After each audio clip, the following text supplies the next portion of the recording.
Modern sociologists have made some analysis of the function of secret societies in the development of man's modern culture. And while these findings are for the most part based entirely upon cultural factors, they give us some rather interesting information which we can enrich and enlarge through reference to a larger frame of research. First of all, a secret society is usually a group of persons divided from their contemporaries by certain obligations, private assembly, and addiction to a particular or special code of conduct. Such societies began, of course, in the primitive world. Early in the history of man's social experience, tribes, barbaric, primitive, savage, developed secret societies. These were particularly concerned with the over-concept of that time, namely the importance of certain rituals and ceremonies in connection with the building of the individual into his tribal life. All of the important periods of life were marked with ritual, ceremony, and symbol. And the most important of ancient ceremonies of this nature had to do with the concept of citizenship as it was then understood. By certain trials, obligations, and revelations, the person was prepared to become part of his social order. In tribal times, he received the wisdom of his tribe, and he proved that he was worthy of that wisdom by undergoing certain trials, real or psychological dangers, indicating his heroism, his patience, his willingness to self-sacrifice, his dedication to the same principles which governed his tribal life. After his initiation into the secret societies, he became a full-fledged member of his community. We may therefore say that in this respect, the secret society was also the school, the university, if we may say such, of primitive society. Here the accumulated wisdom of the people was made available to each new generation through ritual and ceremony. At the same time, the secret society bound the person to his spiritual conviction. Through this association, he came to know the deities believed to govern his tribe. He was religiously obligated to the ideals and principles of the tribal faith. All of his political and social instruction suspended from his religious conviction. It was therefore incredible that anyone could pass through these tribal mysteries without becoming strongly convinced of the importance of the religion of his people. In addition to these important factors, the tribe and the tribal mysteries had to do with the genetic problems recognized at that time. Among our southwestern Indians, for example, each Pueblo has two sides, and the members of these sides have certain religious obligations and certain tribal rites and ceremonies. Marriage must always be across the pueblo. In other words, marriage must always be into the opposite social group. This was important, as experience had taught that too close intermarriage might prove detrimental to the tribal life. Laws governing conduct were also measured across the pueblo. But in all important matters, the two sides met for conference, consultation, and contemplation of the vital needs of the whole people. Gradually, the secret societies became the virtual custodians of authority, causing the modern sociologists to advance the concept that they were highly autocratic groups. If this may be considered legitimate, it may be pointed out that all life at all times has been a curious blending of autocratic leadership and a democratic state. Any individual who assumes leadership, even with the consent of the governed, gains certain autocratic powers and prerogatives. It was the work of the old secret societies to so enrich the cultural, moral, and spiritual life of the leader that he might not be inclined to pervert his authority or to use his powers to exploit or enslave his peoples. Thus the secret society educated the leader, not merely in the arts and sciences, as we generally consider them, but in the moral values and in the ethical overtones essential to proper government or any executive or responsible position. In the classical world, the secret society took a new form. It became more exclusively the custodian of learning. And we may say that through the classical world, particularly Greece, Egypt, and the Roman Empire, most secret societies were not basically political in their implications. It is true that no individual can refrain from some involvement in politics, especially if he is an informed and conscientious person. It cannot be said that Plato was a politician, nor can it be said that the Platonic dialogues are completely non-political. To the philosopher, politics represents enlightened leadership, and he contributes in every way that he can toward this end. And in periods of despotism or tyranny, his weight is naturally against vested authority which has perverted its privileges.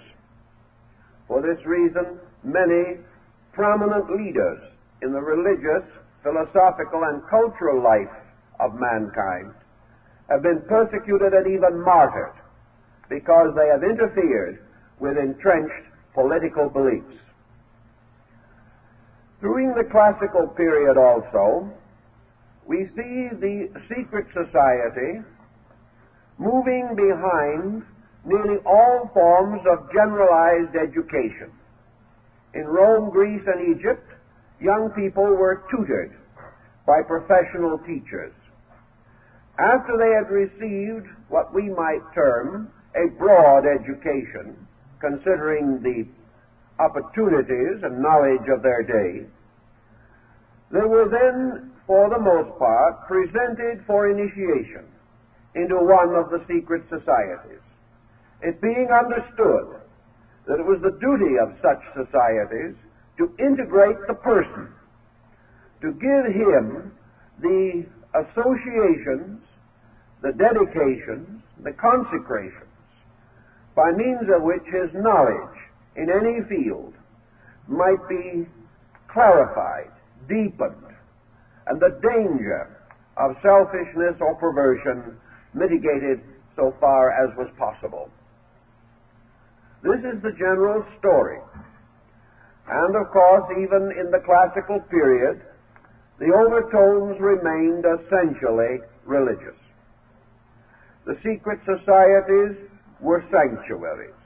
Those who entered them were instructed in the true meaning of their faiths, were given certain keys or interior knowledge, and as in Oriental religious societies, they were given certain scientific methods for the advancement of their personal lives, particularly their internal development of resources. The secret society was psychologically symbolic of the internal life of every person. While we live in this world, and to a measure of this world, nearly every person has a more or less secret world of his own.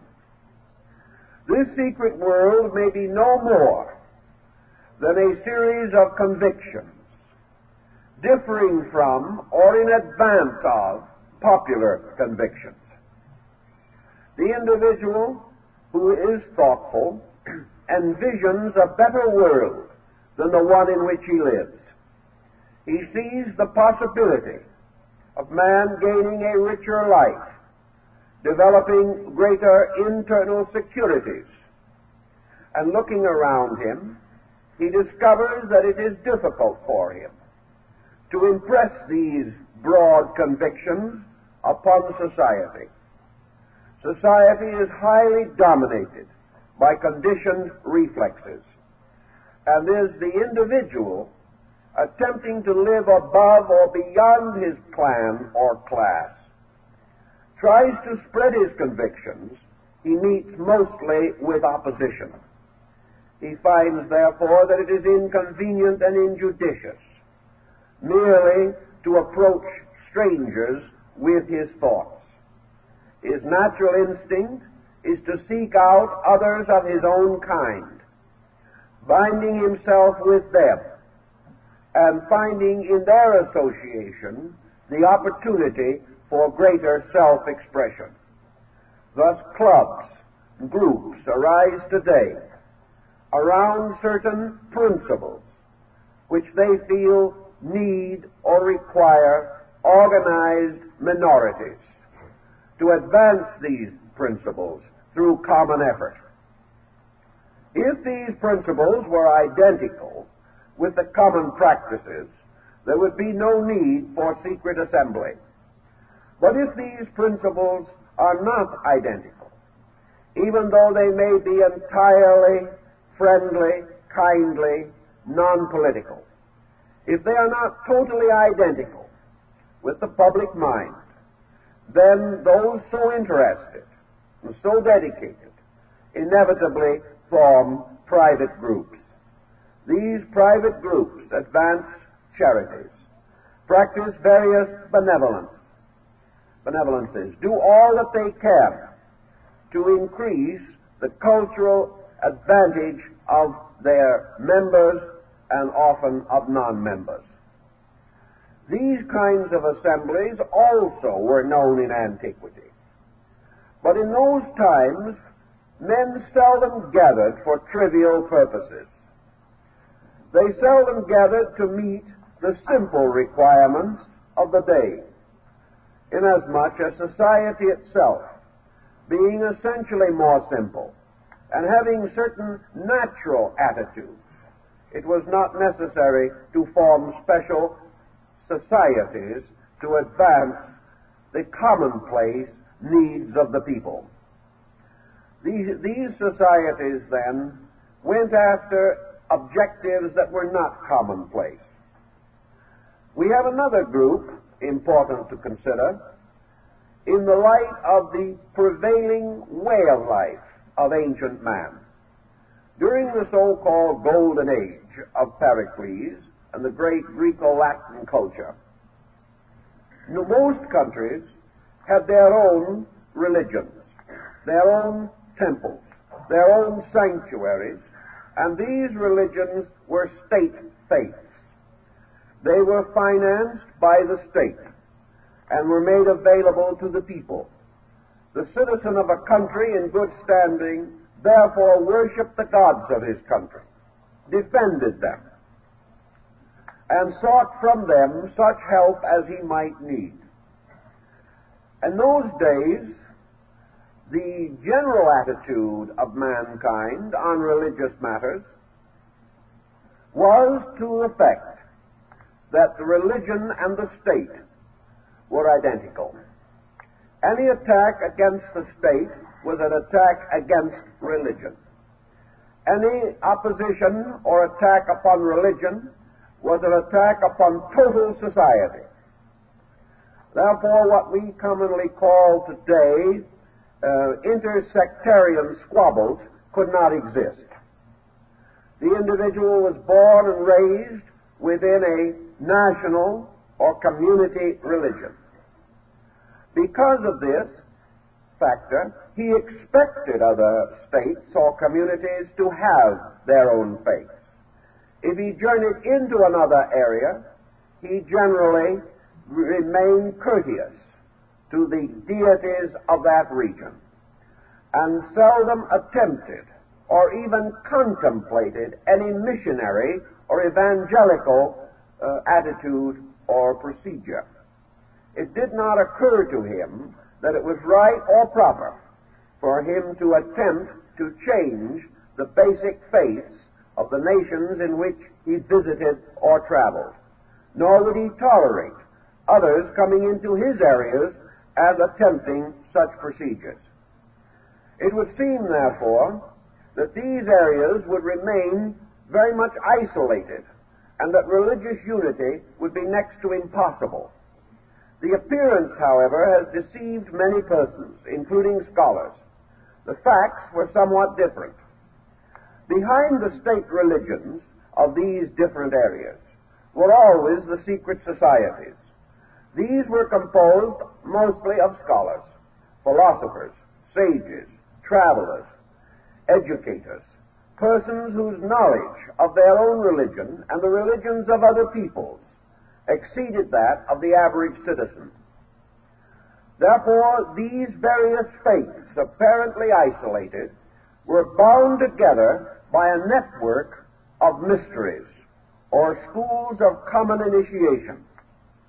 And a traveler on the level of the secret society, journeying from Greece to Egypt, found that he was not traveling from one religion to another, but from one interpretation to another. He was therefore constantly reminded that in the core of things, the gods of all these groups were identical deities, known under different names, worshipped with somewhat differing ceremonials, but dedicated to the same principles, and the sciences taught in these different groups were identical, and the arts and the general knowledge were shared by all, regardless.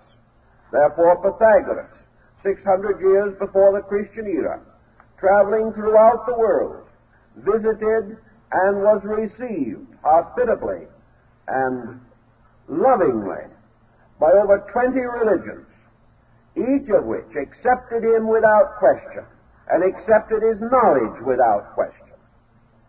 Consequently, the general archetype behind this situation was that the local deities were bound together by a larger interpretation, and that those who entered the secret societies became interreligious in their thinking. For this reason, actual war against any person or group, because of religion primarily, was exceedingly rare, almost unknown. You did not declare war on a man's faith. You might oppose his political structure, which incidentally, of course, included his faith. You might desire his territories. You might seek to gain his wealth, but you did not openly declare war against his God. This was a situation which in many respects resulted in more favorable situations after a period of hostility. When peace was restored, the God concept set in again, and the divisions that might have been otherwise irreconcilable were often mended in this way. Secret societies, therefore, served a great number of purposes and were more widely and generally used than we recognize. In Greece, every free person, man and woman, was entitled to initiation. Consequently, it was not uncommon at the rites of Eleusis in Attica for 25,000 persons to be initiated at one ceremonial. It was therefore not merely a small group, but the whole of the cultural pattern was invested in these principles. Naturally, there were smaller schools of specialized instruction, and by degrees these schools became trade schools and union schools, protecting arts and crafts, demanding apprenticeships, and our entire concept of the apprenticeship system as a means of advancing skill in an art or science or craft. This arose in the secret societies, for the most common things were so organized. In early England, the tailors had their own secret society. So did the plumbers. Secret societies were not left entirely to abstract speculation. Men had a certain pride in their own achievements and a certain sense of responsibility for the quality of their work. In those days, this responsibility was invested in guilds, and guilds were an outcome of classical secret societies. It was the guild that instructed the apprentice, gave him the choicest secrets of his profession or trade, and bound him with obligations to use this knowledge constructively and honorably.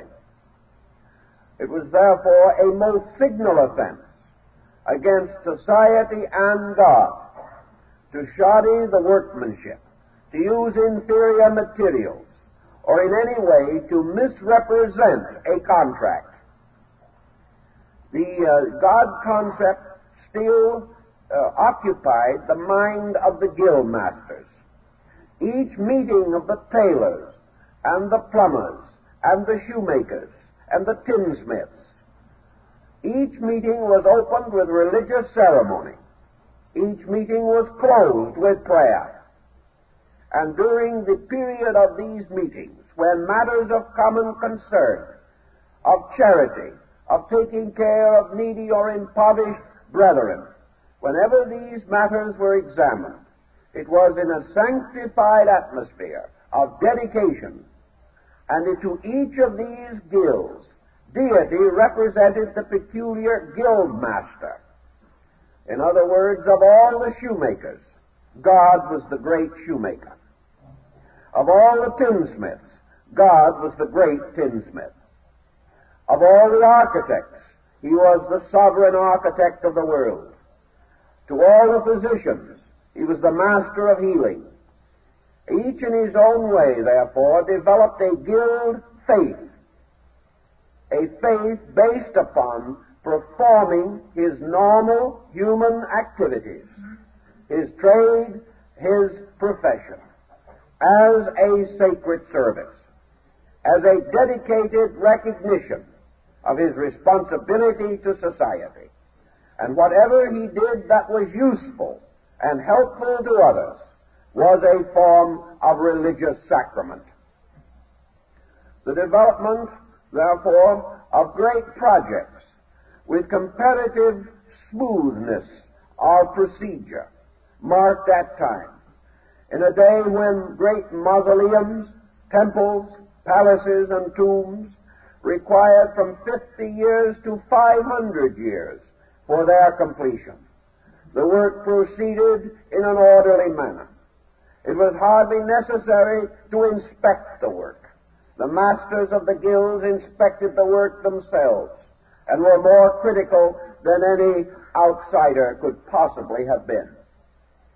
Also, they regulated the wages of the workmen. They held the various religious meetings that were necessary. And from this we observe inevitably the rise of a religious spirit, a spirit not directly consistent with the general prevailing orthodoxies of those days, a religion which moved directly into action, a religion which was not drowned in theory, but was constantly vitalized by practice. Thus, religion itself passed through certain modifications. The guild masters did not leave their faiths. Very often they met in the chapels, temples, cathedrals, and churches of their religions. But at the same time, they brought to their religion something previously not so well emphasized, and that was the importance of applying your faith and its principles to the works of your hands, so that each task that was performed was sanctified by the integrity with which it was performed. This type of condition has also drifted down to us in the form of trade unions, in the form of various labor organizations. But little by little, the religious factor has diminished, and these organizations have become protective, essentially, rather than almost completely idealistic.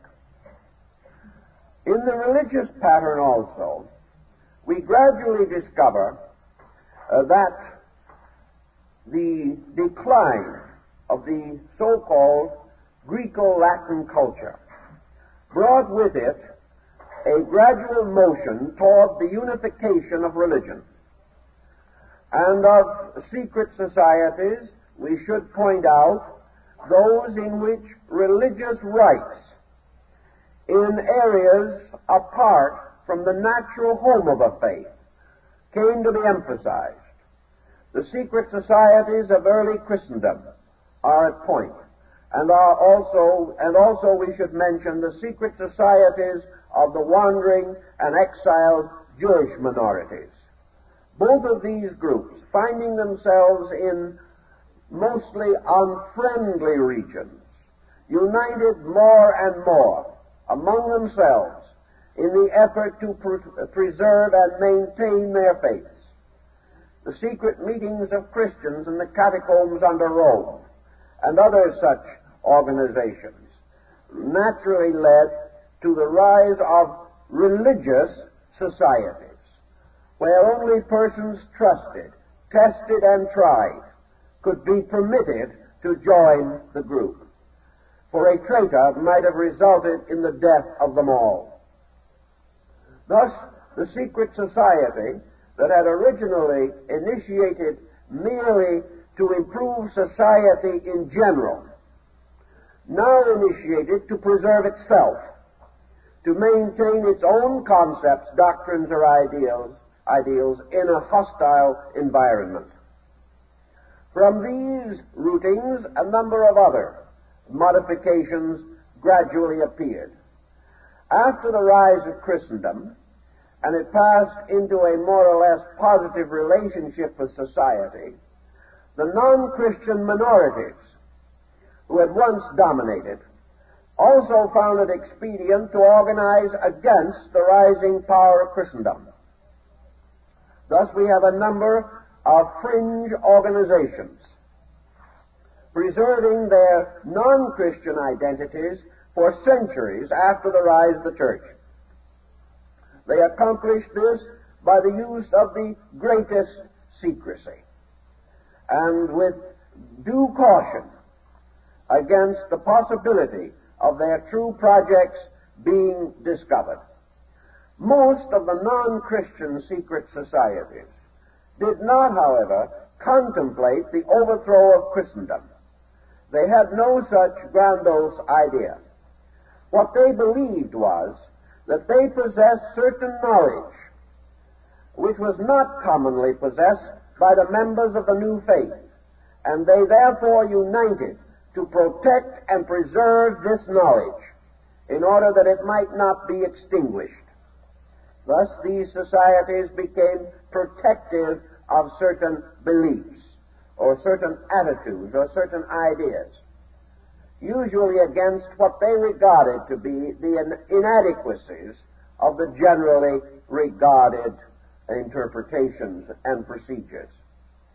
Naturally, these became the heretical sects and were gradually cast off into the darkness and into the wilderness, many of them taking up their refuge in the Near East, particularly in the rising Arabian culture. Here also secret societies arose. And these societies give us another cross-section of our problem. Most religions and abstract philosophical systems that have had broad spheres of influence found it expedient to divide within themselves, or division was more or less pressed upon them by their own members. If society has a majority of conformists who are perfectly content to follow in prevailing patterns or to worship in an orthodox manner the dominant creeds and faiths of their times, there are always others, mystics, idealists, dreamers, scholars, scientists, philosophers, to whom the prevailing explanations are not sufficient. These persons inevitably seek for greater meaning. And as this meaning approaches the mystical or seeks to substitute internal revelation for tradition, these groups may come in conflict with the prevailing faith. To meet this conflict, they retire into a measure of secrecy. This secrecy serves several ends. First, it prevents outward division in a religion. It prevents a faith from being constantly in the presence of its own heretical followers. Furthermore, it advances to a degree, and rather continuously, the moral and ethical values of a faith. And those ideals which 1,000 years ago were regarded as totally esoteric have gradually come to be new standards of orthodoxy, so that these mystical groups, pressing on beyond the prevailing doctrines, have become the pioneers of progress in nearly every order of society with which they have been associated. This, in brief, perhaps, summarizes the older situation, and it now comes to our mind to analyze the more recent trends in these matters. The first sociological over-concept that develops from all of this is that the secret society represents an organization of the factor of mystery. Anything which is secret becomes a challenge. The moment we learn that there is something folks do not want us to know, we can never rest until we find out what it is. It is the same way with a personal secret. The individual possessing it is overshadowed by the sense of his own importance. The mere fact that he knows something not commonly known gives him a membership in an exclusive aristocracy. He begins to show all the symptoms of this secret knowledge, and usually, unbound by obligation, rushes forth to share it, by so doing gaining a peculiar distinction for being the person from whom this secret knowledge is derived. Thus there are many kinds of persons. In the field of scholarship, for example, there are scholars who, making a discovery, will die rather than share it with anyone else. There are others who live only in the world of scholarship in order that they may share whatever they learn or discover. Human nature being widely diversified in its temperamental peculiarities, we do learn, however, that mystery exercises an influence far beyond its own proportions. The small child standing in the presence of a dark closet has certain inevitable reactions. This dark closet is powerful. It is almost overwhelming in its potential possibility. A light is then turned on, and there is nothing there. But this discovery of the nothingness of the dark closet solves nothing. The next time we are in presence of a dark closet, we go through the same experience again. We are never able to be certain, confident, or positive in our relation to the unknown. Secret societies, consequently, from the beginning, have exercised a strange and wonderful force upon tyrants. They have become, so to say, the reflectors of a man's conscience. The individual who is doing wrong, particularly the popular leader, or the autocrat, or the despot, fears desperately the possibility of the rise of private assembly within his areas. Back in the days of World War I, most of the central powers immediately outlawed secret assembly for fear that it would result in the betrayal of their own purposes. In World War II, both Germany and Italy, under Hitler and Mussolini, outlawed secret societies for fear that from them would rise the force that would later judge them and would make more rapid their overthrow. Also, of course, in all countries now behind the Iron Curtain, secret societies are forbidden, for it is always possible that from them might come the counter-revolutions which are continuously feared. If a secret society does arise within a troubled state, and it is impossible for the police or agents of that state to ferret out the society and destroy it, it then becomes a ghost, haunting forever the tyrant, and causing him to gain greater and greater fear and terror, looking with suspicion upon everyone, hardly daring to accept the closest ministrations of his own family, for fear that they are in league against him. Thus the secret society, as a political instrument, enables a dozen men united together to appear with the strength of 1,000,000. That which is unknown multiplies its power. It is suspected of far more than it possesses, and it also becomes psychologically a judge and juror over the tyrant. It may never move, but its existence in his consciousness may well destroy him.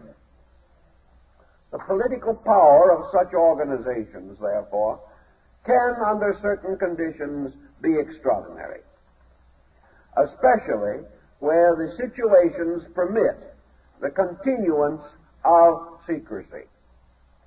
In what we call our modern way of life, secrecy, as known in antiquity and during the medieval period, such secrecy is no longer possible. Secrecy today is a highly relative term, and nearly all secret societies are known. The motives for which they stand are known. Their memberships are known. That is, in those nations in which the general way of life does not cause leaders to fear such assembly, or does not give reason to assume that treason is intended, or the destruction of persons, property, or character is likely to follow.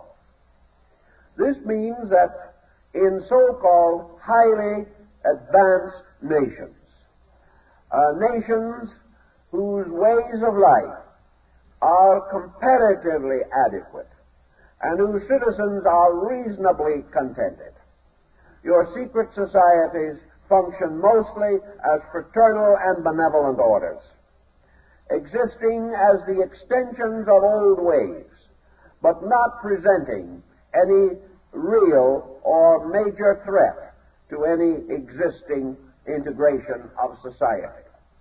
Modern societies, therefore, are inclined to advance special ideas, the advancement of which will improve or adjust society, advance education, spiritualize against the prevailing materialism. And in many instances today, so-called secret societies are prime movers toward the recognition of religious value in a time when this seems to be something in strong and desperate need of defense.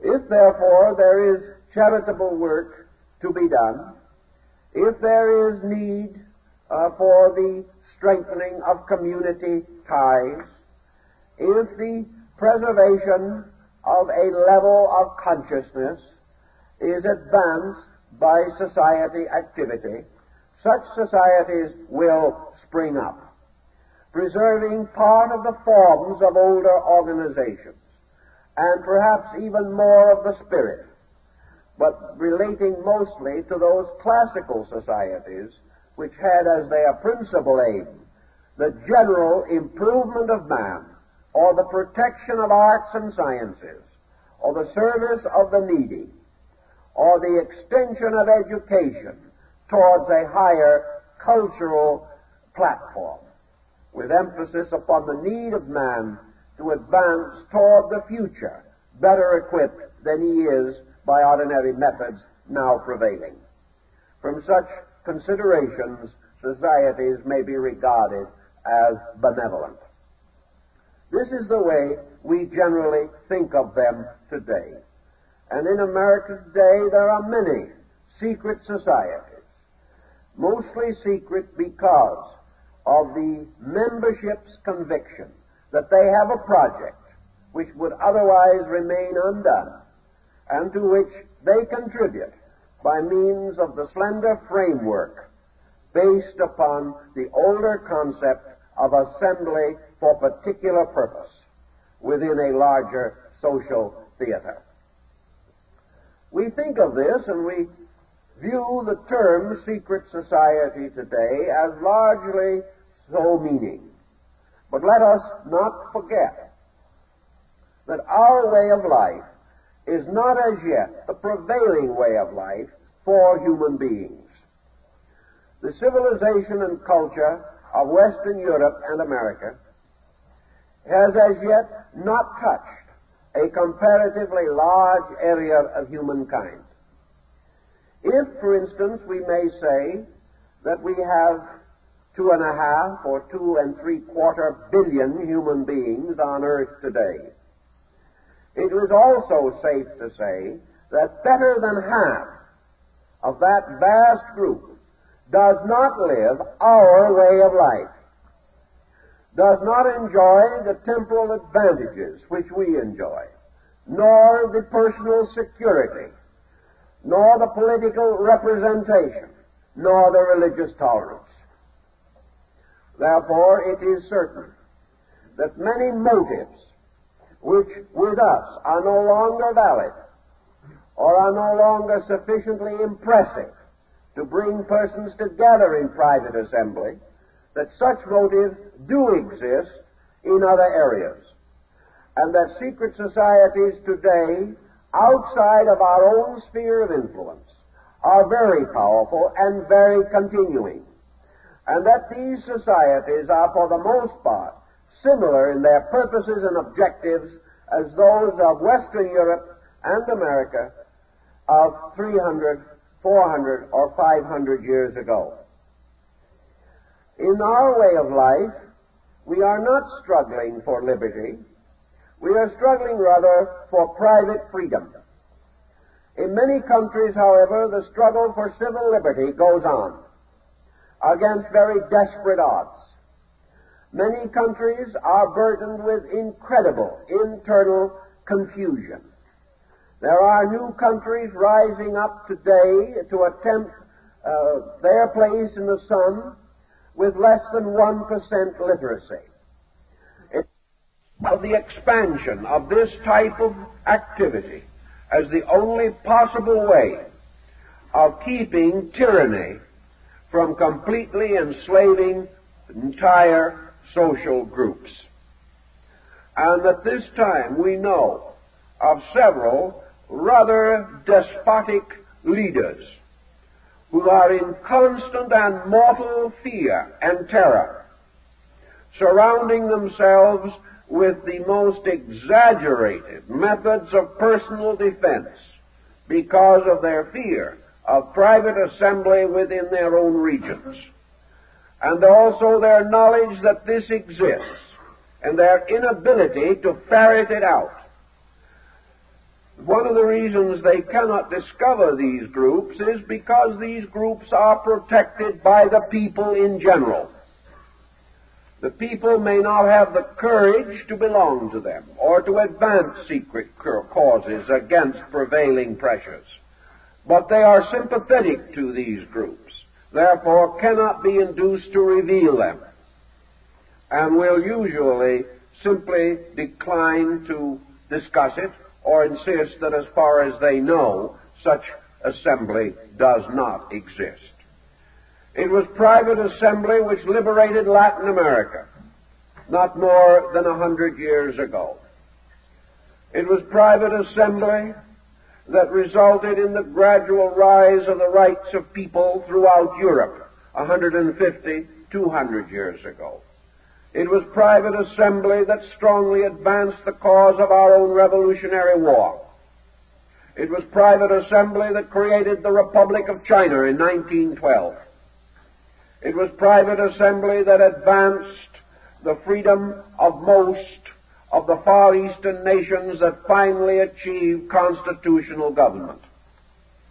This secret assembly must therefore continue, inasmuch as the need for it also continues. In our particular modern situation, we realize that there are large areas of the world today in which the ethical, spiritual, and moral needs of mankind are relatively ignored, where attitudes and processes are forced upon persons whose natures do not conform with such pressures. There has been a considerable enslaving of intellectuals. There has been a powerful trend against the rights of the individual to life, liberty, and the pursuit of happiness. And we may say that life, liberty, and the pursuit of happiness, these words, this statement, was once the secret statement of a secret society. This statement moved Europe nearly 200 years ago and brought about the tremendous change which was a powerful social advance for mankind. We know, therefore, that today, behind barriers, wherever tyranny exists, there is a constant and desperate determination to resist. That these resistant movements arose in World War II in the form of the famous underground movements. These movements certainly were not religious, primarily, although the concept of religion moved with them. They were not essentially philosophical, yet they demanded obligations and they tried and tested those who sought to join them. And these testings and trials were for the same purposes as ancient rites, namely to prove that the candidate could be entrusted with responsibility of knowledge, knowledge which, if misused, might destroy the other members of a fraternity. This type of thinking is going on strongly today. It is probably active in 2/3 of the world, and it is active toward ends which we here in America regard as highly desirable ends leading to universal tolerance, universal education, universal opportunity, universal liberty. These are the essential principles of the modern secret society. Such societies also, of course, exist on purely specialized levels, as your educational societies, your Greek letter societies, and things of that nature. These are usually honor societies, toward which the individual aspires in order that he may prove his unusual proficiency or advancement in some subject. But even today, most of these honor societies in areas outside of our own are bound into the general picture. And this general picture has become considerably confused in the last 25 or 30 years. During most of the 19th century, secret societies that had brought peoples to various degrees of security have moved and created from themselves leaders, for most leadership was backed by some pressure. Had it not been so backed, it could not have moved forward against an entrenched tyranny. These leaders were individuals apparently, but had they not received help of some kind, usually secret help, they would not have been able to survive to achieve the reformations which they accomplished. But during the 19th century, most of this pressure let down. It looked as though the world was moving forward inevitably and magnificently toward a better state of things. It is true that there were wars, there were troubles in those days, but these troubles were comparatively isolated, one arising here, one arising there.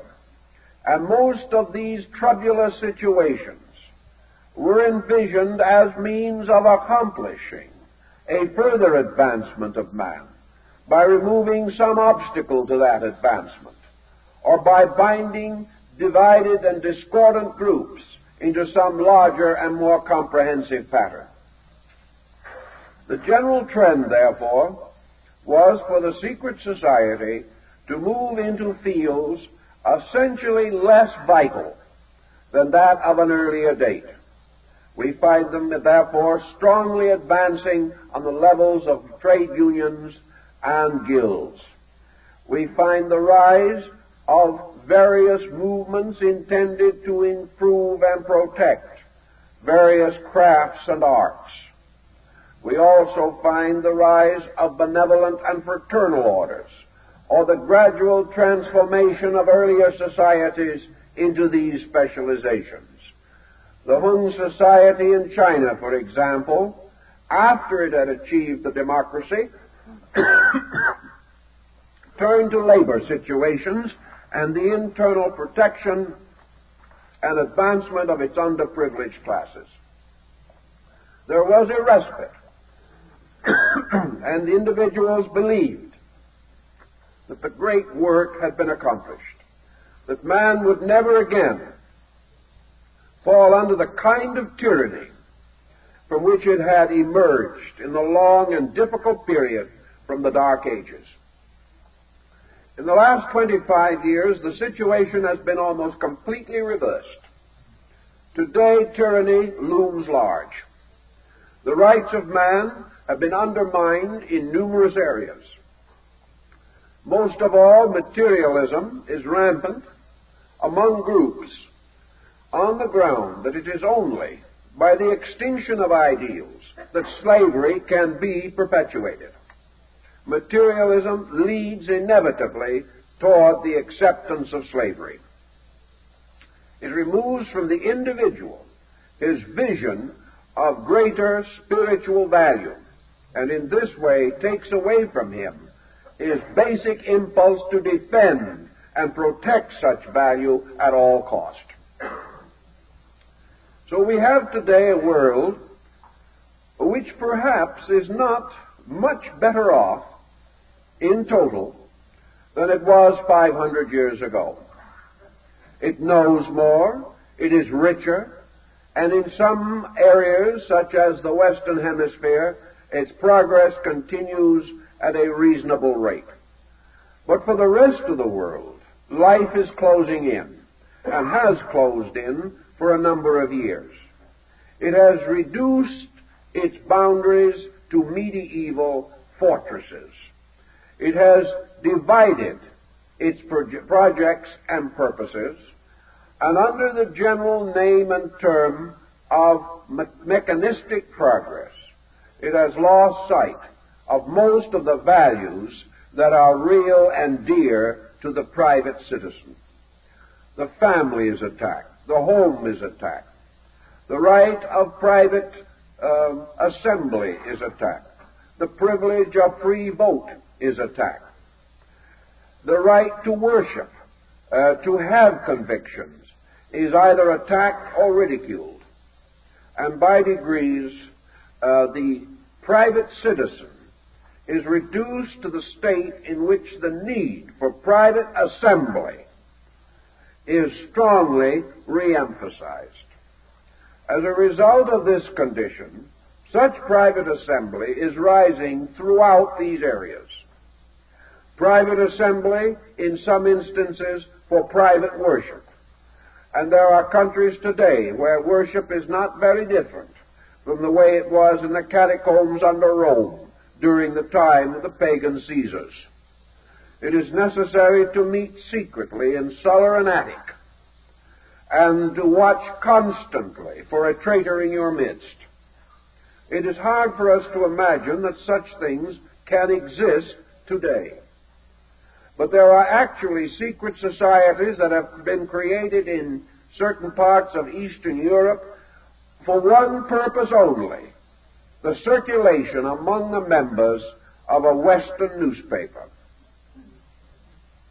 Something which could and might very likely cause the most terrible penalty if any one of that little circle should betray the others. It is a little hard for us to imagine all this, but it is true. Now, your secret society, moving into a situation, moves in with a tremendous traditional background. All through Eastern Europe, secret societies existed from before the beginning of the Christian era. These secret societies had long and illustrious histories of fighting for the right of these peoples to exist, to overcome the restrictions and limitations of arbitrary aristocracies. These secret societies struggled for freedom from serfdom, the establishment of citizenship, the right to possess property, the right to educate children, the right to pray, the right to read and write.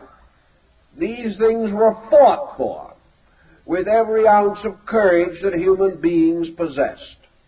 There were numerous martyrs toward these ends, and some very hideous and horrible things happened beyond almost the imagination of modern man. He cannot see how anyone could so persecute another for such reasonable and commendable objectives.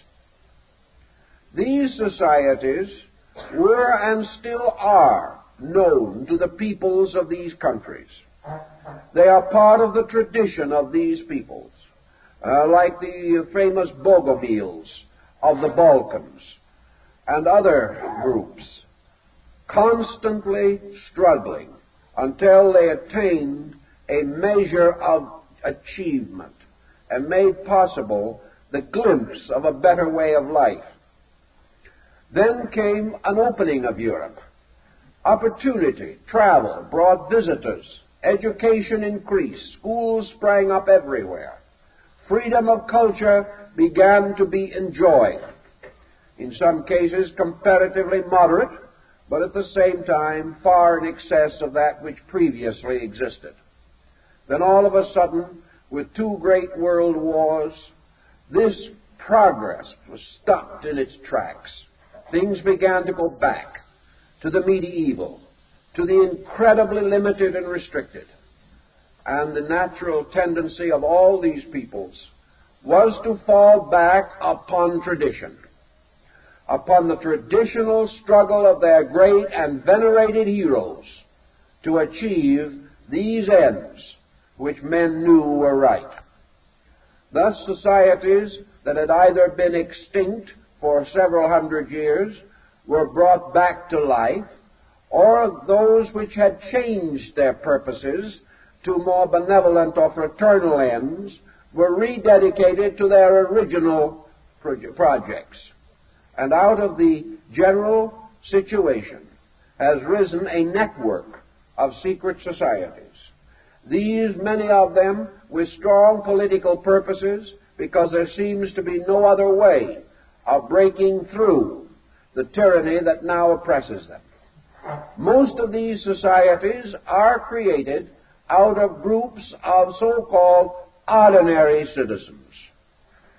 Sometimes from such a group will arise, as has occurred in the past, a brilliant leader.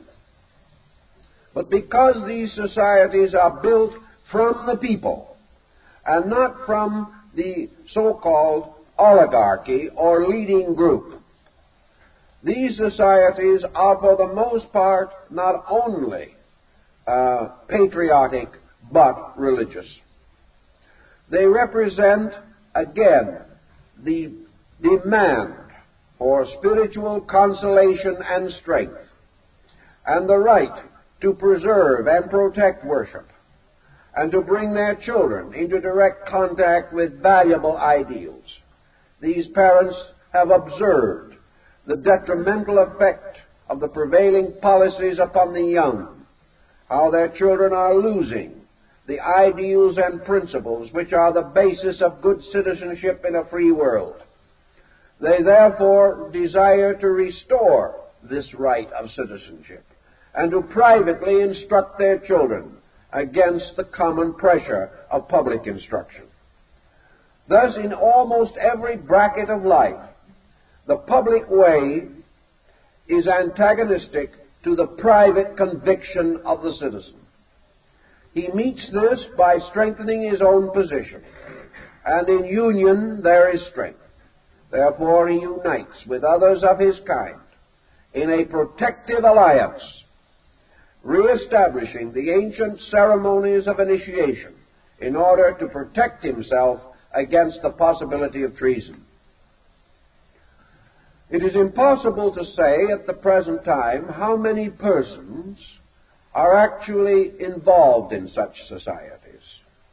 We see the different types appearing in a fleeting manner in our own country, and there is scarcely a male that comes into the office which doesn't have some kind of advertising or publicity, even here, relating to organizations rising up or continuing for various purposes, either benevolent or not benevolent.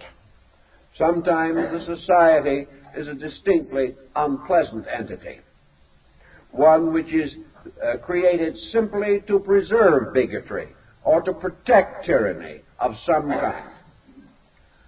On the whole, however, particularly where the need is great, the society is benevolent. It is only in a secure civilization that societies can afford to bicker and can afford to establish unhealthy programs. In your oppressed areas, there is neither inclination nor time for such extravagances. Out of all of this thinking, then comes the archetypal fact, resting in ourselves, of the importance of the individual maintaining certain individuality, even where a civilization is comparatively adequate. I think that the great struggle of the secret society today follows the secret impulse of man himself, and that is the impulse to be oneself against what appears to be a majority pressure. Today, the person struggling to keep his values finds that for many reasons these values are continually being undermined. Here in the West, the preservation of value is possible inasmuch as we have freedom of assembly and freedom of worship. But some way, as in other times, we are not convinced that all of the advantages that we have are best suited to our needs, or that we are making the best possible use of our various advantages. There are many devout persons who are not entirely satisfied with the theological opportunities offered by community worship. There are many deep and profound scholars who are not satisfied with the present pattern of our educational system. These and other dissatisfactions lead persons to various endeavors. They lead educators of a liberal mind to create new schools in order to bring this education to the people. They invite the formation of new religious groups to emphasize what is regarded as neglected spirituality. There is also the continuance of your political and your labor organization for various purposes, some of which are due and proper, some of which are oppressive and excessive. But these things arising in a free assembly ultimately solve themselves. But in other areas they will not solve themselves, because such opportunities are not given. Each person finds in the course of his years the tremendous pressures which are against his ability to do those things which he regards as essentially right and proper. For instance, today we have a great many persons who strongly resent, as individuals, the business practices imposed upon them in the course of their employment. They are expected to do things and to make compromises with their own principles, which they resent. And as a result of collective wrong policies, the individual is under heavy psychological pressure and tension. There is therefore in this alone a simple answer to a need. The individuals so unhappy, so resentful, will probably ultimately organize. They will force their opinion upon the world by uniting among themselves. And this is your essential pattern for the rise of societies. In a free society of men, these societies wave their flags, have public assembly, and receive broad publicity. In a tyrannical situation, such societies must go underground, must hide themselves, and seek to gather numerical or political strength in order that they may ultimately overwhelm the tyranny that opposes them. This concept does remain as an important consideration. There is one other point which I think we should also bear in mind as we analyze societies of this nature, namely the belief that was held and is held in many parts of the world that behind and beyond all of this confusion that we know, there is an archetypal social pattern. And a good example of this would be found by the contemplation of Eastern and Near Eastern religious philosophy. Among both your Far Asiatics and your Near Asiatics, there is the common belief that above and beyond the ordinary governments, the ordinary leaderships, and the more traditional secret societies, there are in the world certain groups that have functioned and existed in complete secrecy over vast periods of time. That these secret societies have not ceased, but continue to exercise a powerful directive upon humanity. This, in turn, strikes a deep and responsive root in the psychological life of the individual. It is only another way by which he says there is a purpose. There is a plan. There is a broad wall of protection around the activities of mortals, whereby they cannot destroy themselves or injure themselves beyond the possibility of reasonable remedy. Psychologically, this concept has always existed. Factually, it is to be found in many places.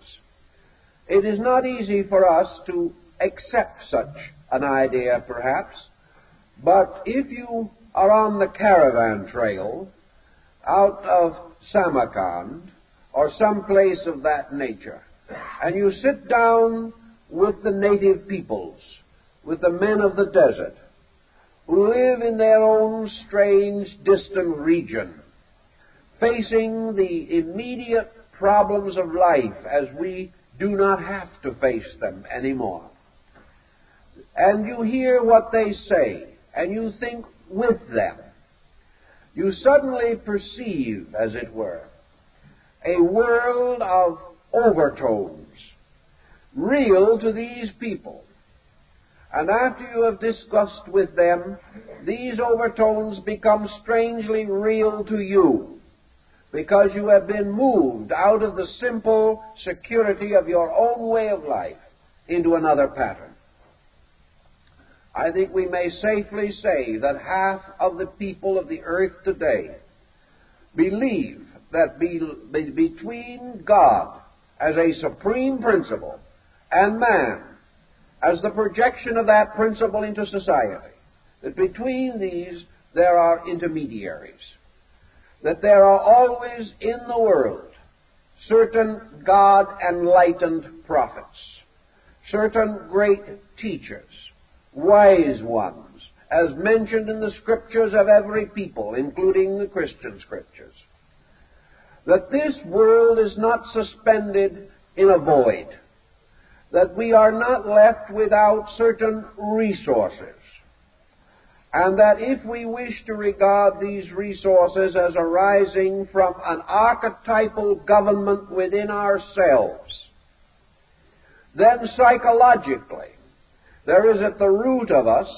a tremendous archetypal fraternity, a fraternity of purposes by which individuals are bound together at their sources, even though they are widely diversified and divided in their developments and in the periphery of their existences.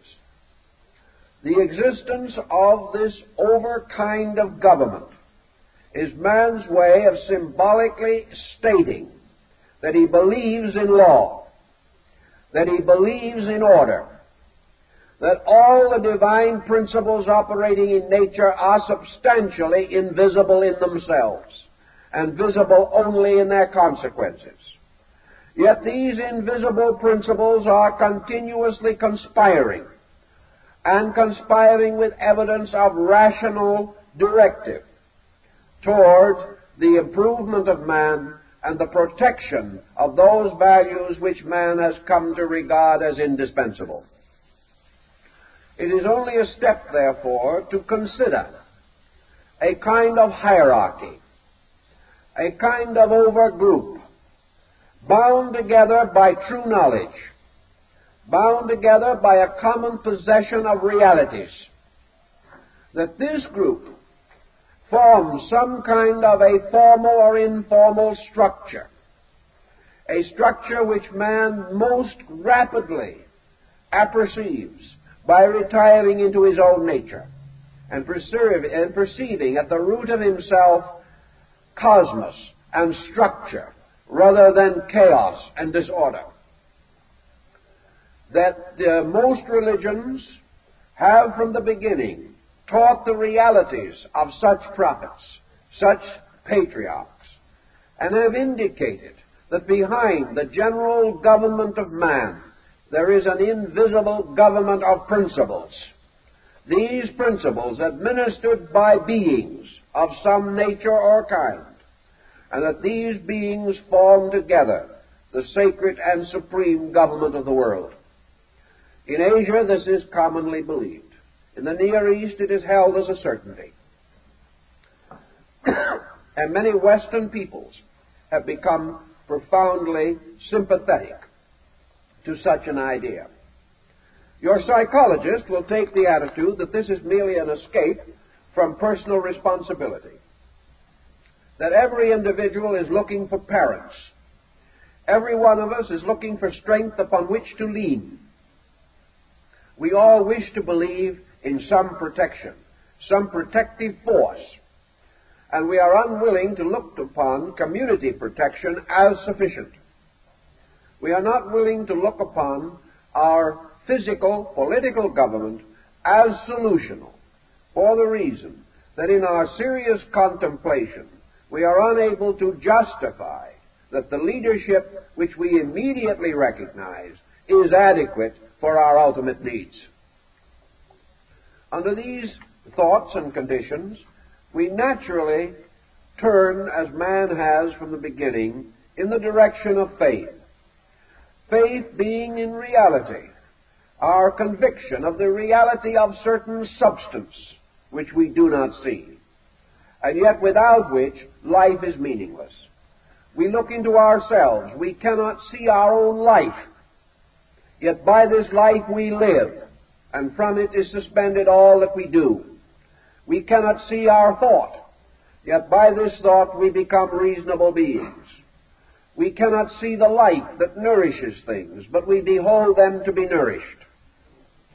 Thus we cannot entirely overcome the belief that there resides in invisibles principles, powers, energies, and for that matter, rationalisms, which are not apparent immediately in themselves, but the reality of which we must accept in order to preserve our own integrities and rededicate ourselves to those ends which we know to be right. Ancient secret societies worshipped secretly the secret God. They worshipped a concept of a divine power moving continuously into life for the improvement of man. Modern human beings are not quite so convinced of this, yet in many parts of the world they have retained the old beliefs and strengthened them and rationalized them, and no amount of culture or westernization has been able to take it from them. Namely, that there is a tremendous preserving force administered intelligently by beings or persons who are party to the ultimate secrets of the divine purpose. That there are those as called God-illumined persons. And this illumination includes the conviction that there is a pattern, and that the laws, principles, and motions of society are governed from a root. And in contemplating this root, man has come to the inevitable conclusion that it is a godly formation, a godly grouping of beings. Such belief is of the mind of Islam. It is of the mind of India. It is of the mind of China. It is the mind of Japan. It is the mind of North Africa. For wherever these peoples go, the belief that there are among them certain saintly beings has never been questioned or doubted. Even among our Western Indians today, the belief in this over-government flourishes in the little desert pueblos. It flourishes also among the various religious sects of the area, both Indian and non-Indian. Everywhere there is the belief of an invisible intercession, a power moving in upon man, and it has been normal to assume that this power is composed of an organization, a government over governments, an archetypal government such as Plato expressed in his doctrine of the philosophic elect. That this being conceivable to man means that it is, that it exists. For man cannot imagine or devise out of himself that which is inconsistent with the universal framework in which he functions. So many nations look to this over-government with the greatest hope that it will ultimately lead to their liberation. Such is the mind of China today. Such is the mind of India. For beneath and behind all other allegiances is the allegiance to the great gods that dwell beyond the snowy band of Himavat. These gods are not merely deities alone, walking the earth. They are the great gurus, the teachers of teachers, and from them spreads out the great religious educational system of Asia. And this educational system is grounded firmly in the belief in an invisible hierarchy of illumined beings, to whom men can aspire and attain and serve if they pass through the necessary trials and testings as in the ancient religious systems. This subject, of course, is highly controversial. But regardless of controversy, let us face it. There are many controversial things that we never question. We never question in our common religious thinking. For example, the forgiveness of sin. Yet this can be a very highly controversial issue. Many millions of people never question the vicarious atonement, although rationally it is impossible to demonstrate. Yet at the same time, they will question another concept that is foreign or strange to them, but no less reasonable. These concepts, therefore, will always be questioned by those to whom the need is not immediate, but to the 400 or 500 million Chinese who are seeking desperately at the present time to preserve themselves as a people against a comparative minority of materialistically trained autocrats. The belief in an infinite justice, infinitely manifesting, and available to them from their ancient religion, their ancient faiths, and personified for them in their sages and teachers. Such beliefs are essential to survival, to the maintenance of a conviction, and this conviction will operate because out of the believing will come the strength to support that belief when practical evidence arises. In the Near East and in North Africa, the same situation prevails. The advent of the promised saint, the coming Messiah, is awaited throughout the Islamic world. The coming of another teacher is their great need. They believe firmly that this teacher will arise from the depths of the great secret assembly which they hold to be sacred. They believe definitely that it will rise out of the spirit and soul of Islam, locked in its mysterious hierarchy of sanctified but invisible teachers.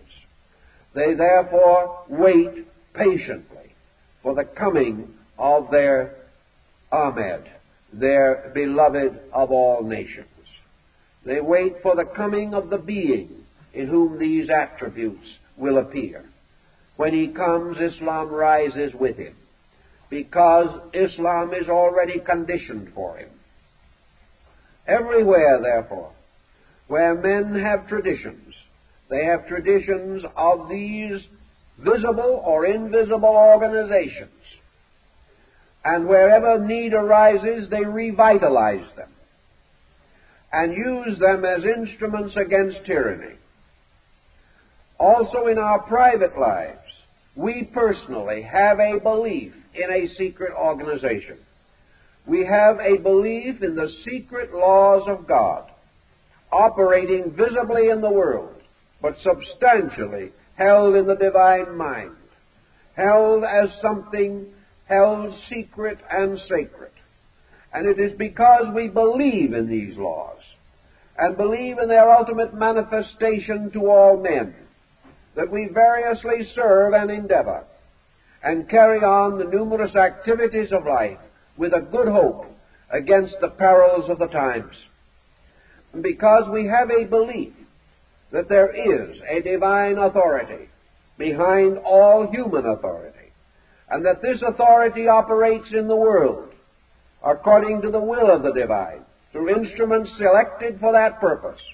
Because of this, we are able to meet the future with serenity of spirit, whereas those not so believing live in continuously increasing tension and doubt. Thus, the ideas that there are positive and constructive forces continuously operating beneath the surface of society, such ideas help us to continue our own lives in a more constructive and benevolent manner, giving us the continuous assurance that we are laboring in the causes that are right, and that this right will ultimately succeed and will come to the full expression of itself.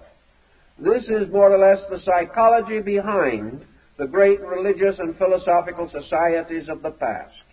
And this is the psychology which, moving from religion, has made political and social progress possible. Therefore, we have a continuing indebtedness to such societies until those times come in which their various noble incentives and purposes are so completely fulfilled that their need no longer remains. And this cannot be until the world is indeed one brotherhood of enlightened persons, working together for common good, preserving each other's rights and privileges as inalienable, and dedicated to common security and world peace.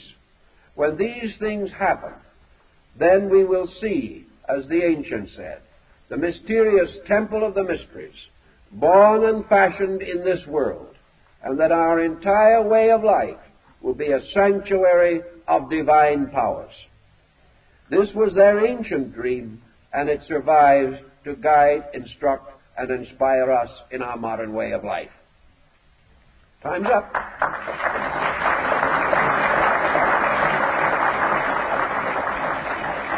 Next Sunday morning, we have chosen a Buddhistic